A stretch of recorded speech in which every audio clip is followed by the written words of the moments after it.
প্রবাসী বিদেশ যাওয়ার কি কারণটা কি? কারণ হচ্ছে আমি যে বললাম যে প্রত্যেকটা মানুষেরই চাহিদা থাকতে পারে।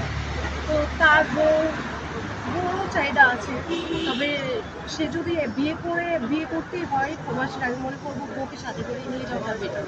কারণ হচ্ছে আজকাল তো মানুষকে ব্লিড করা যায় না। দেখেন প্রবাসে না গিয়েও স্বামী বর্তমান থাকাকালীনও বউ রাখা যায় না। হ্যাঁ পরকিয়া করে, সেটা মহিলা বলেন আর পুরুষ বলে, উভয়ই করে।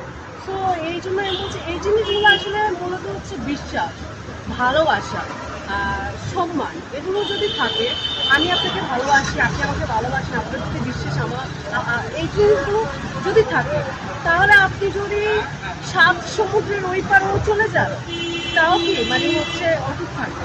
এখন সবার তো আর ধৈর্য ক্ষমতা এক না, বা সবার তো আর চাহিদা এক না।